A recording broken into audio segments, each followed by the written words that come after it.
In this video, we will execute Kruskal's algorithm on a connected graph with weighted edges. Kruskal's algorithm will yield a minimum spanning tree. Let's run the algorithm on this graph. Kruskal's algorithm is a greedy algorithm, so we must choose the next best choice for each step. For this algorithm, that is the next smallest edge. So, starting off, we want to choose the smallest edge.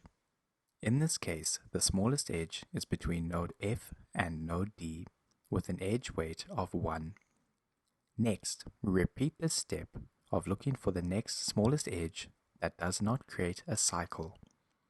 Notice that our next choice of the smallest edge is actually two edges with the weight of 2. In these situations, we simply choose any. We are going to choose edge AD. You can see that we have two trees forming.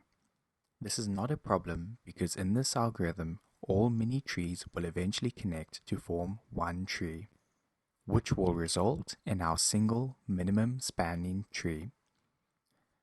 Next, repeat the previous step. The next smallest edge is AE. Let's connect those nodes AE. The two mini trees we had are connected and form one tree. Next, repeat the previous step. But notice that we again have two edges of matching weight 3.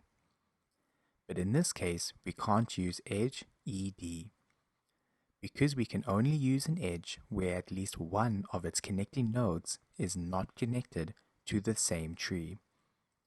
For instance, if we did connect edge ED, we would create a cycle, breaking the MST and Kruskal's algorithm. So we ignore edge ED and move on to the next smallest edge. Finally, the smallest available edge is FG with a weight of 12. G is now added to the MST and all the nodes are now in the same tree.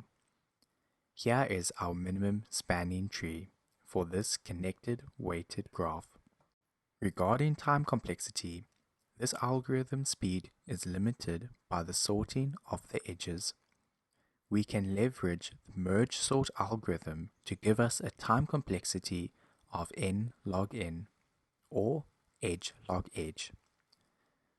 Here is the pseudocode for Kruskal's algorithm. And that's all for this video.